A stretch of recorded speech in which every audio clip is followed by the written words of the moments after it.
collectif de 1000 et 3000 couverts avec des œufs frais. Il n'y a aucune loi qui l'interdit. Il y a des parapluies. C'est Christine Michel, donc à Grand, le lait cru, il le livre au lait. Ils en livrent au lait. Voilà, c'est ça. Oui, mais c'est pas le fermier, c'est pas ce que tu dis. Non, mais je veux dire, c'est pas un petit producteur, il est quand même, il le vend en collectif, il le vend en grande surface, Au lait, il le livre en vrac. Oui, je livre en vrac. J'ai fait un rassemblement de 300 couverts, 300 jeunes qui avaient 15-17 ans. On recevait 70 litres de lait tous les matins dans des bidons de 10 litres. J'ai dit, je prends la responsabilité de ça. Personne ne m'a interdit. Il n'y a pas d'interdiction. L'agriculteur était... Bon, ben voilà, je lui ai dit, je m'engage. C'est tout. Il faut s'engager.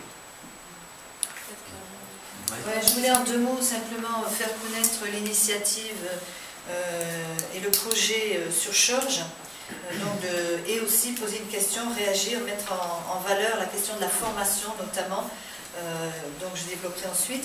Donc sur Chorges, en 2 mots simplement, on est un groupe de parents qui ont fait un travail toute l'année dernière d'enquête et de recueil de données de terrain auprès de la cantine, de la mairie, des producteurs, et nous avions aussi organisé un débat au mois de mai dernier proche de celui-ci, enfin voilà, sur des thèmes identiques.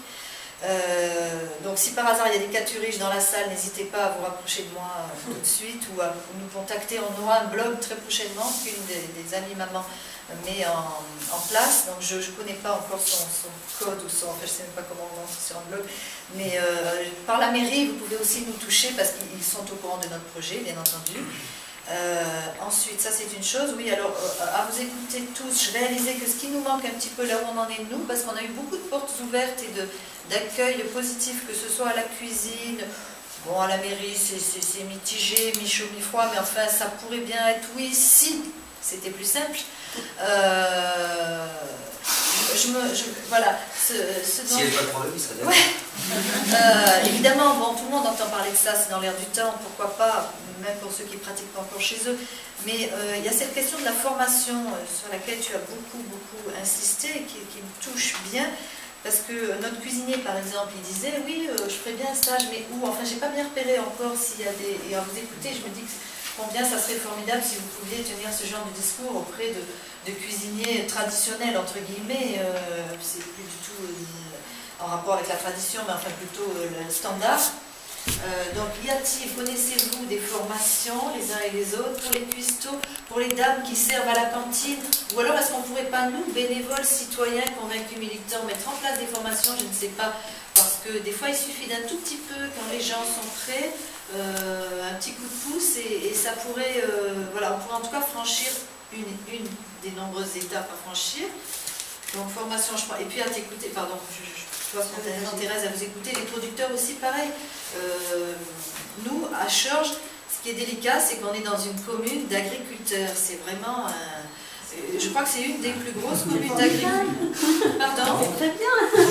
Ouais, c'est super. Ouais, et d'ailleurs, du coup, nous, dans notre discours, on met beaucoup l'accent sur le local. C'est plus important le local que le bio par moment. Tout à fait. Ouh là là, mais j'en suis absolument convaincue. Je sais, pour avoir lu les bons documents édités par Agribio, qu'aujourd'hui, tout nouveau consommateur bio favorise les exportations. Donc j'y vais sur la pointe des pieds, les importations, pardon, quand je parle de bio. Et nous, sur Chorges, en plus, compte tenu du contexte, on met en avant plutôt le côté local.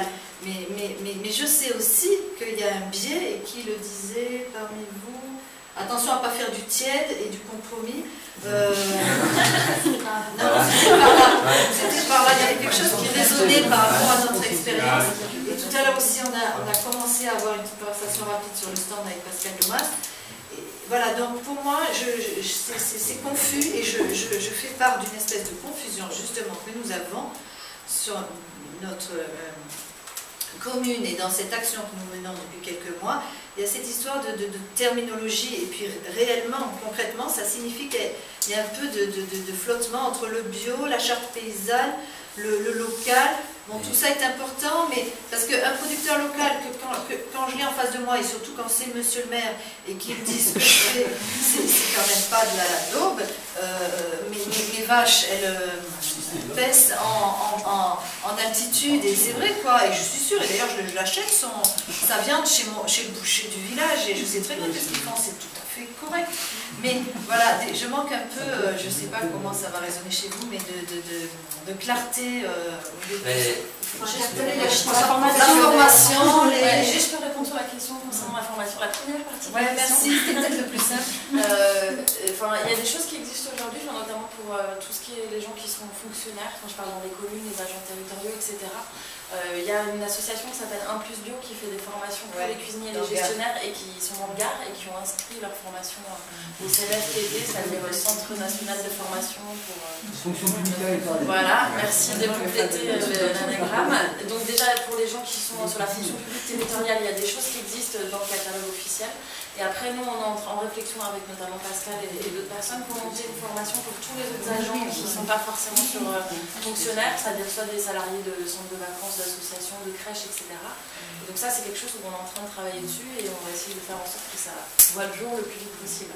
Parce qu'on sait que c'est une demande importante et un facteur important, donc on va essayer de mettre en place les formations pour les gens sur les Hautes-Alpes. Voilà. Mais juste pour rebondir sur le... si on achète local, on fait du développement économique local et c'est très bien. Si on achète du bio qui vient d'étrangers, on fait aussi de l'environnement, voilà. Parce que le bio pollue moins, voilà, et si on fait les deux, c'est parfait, voilà. Après, on a une agriculture, je pense que tout le monde sera d'accord, on n'a pas la pire des agricultures, quoi. C'est loin de là. Mais si on achète, il faut regarder au cas par cas, acheter les pommes des Hautes-Alpes de Tallard pour faire, en disant que on fait du développement économique local, mais on ne fait pas du tout de l'environnement. Voilà. Les choses sont compliquées, voilà. Il faut regarder au cas par cas, et c'est bien ça qui est intéressant de dire. On arrête voilà, on achète ça, on ne sait pas d'où ça vient, on ne sait pas comment ça se fait, etc. Voilà. On arrête de faire ça, et surtout dans la restauration, parce qu'on a pris l'habitude que la restauration doit coûter le moins cher, doit être le bas de gamme. Donc un arrangement de cette semaine, c'était marqué que la Sodexo, je sais pas, c'était 90 centimes par repas d'achat de nourriture. Il faut arrêter de mettre de l'argent que dans les voitures, dans les téléphones portables. Donc là, il faut remettre dans l'agriculture, parce que l'agriculture, c'est l'environnement. Voilà. Et ça, il faut que les gens se le mettent dans leur tête et qu'on soit tous, qu'il y ait beaucoup de militantisme là-dessus pour arrêter 40 ans de mauvaises habitudes en disant de toute façon, la bouffe, la terre, on s'en fout, ça doit être le moins cher possible. Et on fait crever les agriculteurs, on fait crever la terre, on fait crever, voilà. Excusez-moi de m'emballer. Il ne faut pas hésiter à interpeller les responsables professionnels agricoles, c'est-à-dire que c'est à la Chambre d'agriculture, il y a une instance qui s'occupe de la politique agricole du moment, le développement de la profession à un moment donné. Et moi j'en fais partie, j'interpelle, mais s'il y a des interpellations extérieures, peut-être qu'à un moment donné aussi, ça fera un déclic dans les choix mis en œuvre par la Chambre d'agriculture, je pense. Et mieux encore si c'est fait en commun sur le département, par le biais de votre association, par exemple, plutôt que chaque petite commune pour soi-même. Mais eux, ils sont carrément dans les locaux. Enfin, ils sont bien placés, remarquez, pour interpeller, mais il faut que derrière, il y ait nous. Oui, non, le militantisme des citoyens est très important. Donc, moi, j'ai quelques petites choses à dire, mais en même temps, d'abord, parce que là, tu viens de reprendre la parole, et moi, je voudrais remercier tous ceux qui sont là, et vous tous qui avez été intervenus, et en particulier Jean, parce que pour moi, vous entendre exprimer tout ça, pour moi c'est thérapeutique, quoi. C'est formidable, je veux dire que l'agriculture c'est l'environnement, rappeler tout ça, quoi, c'est formidable. Moi je trouve ça formidable. Alors ensuite, juste c'était pour répondre à Fernando, voilà.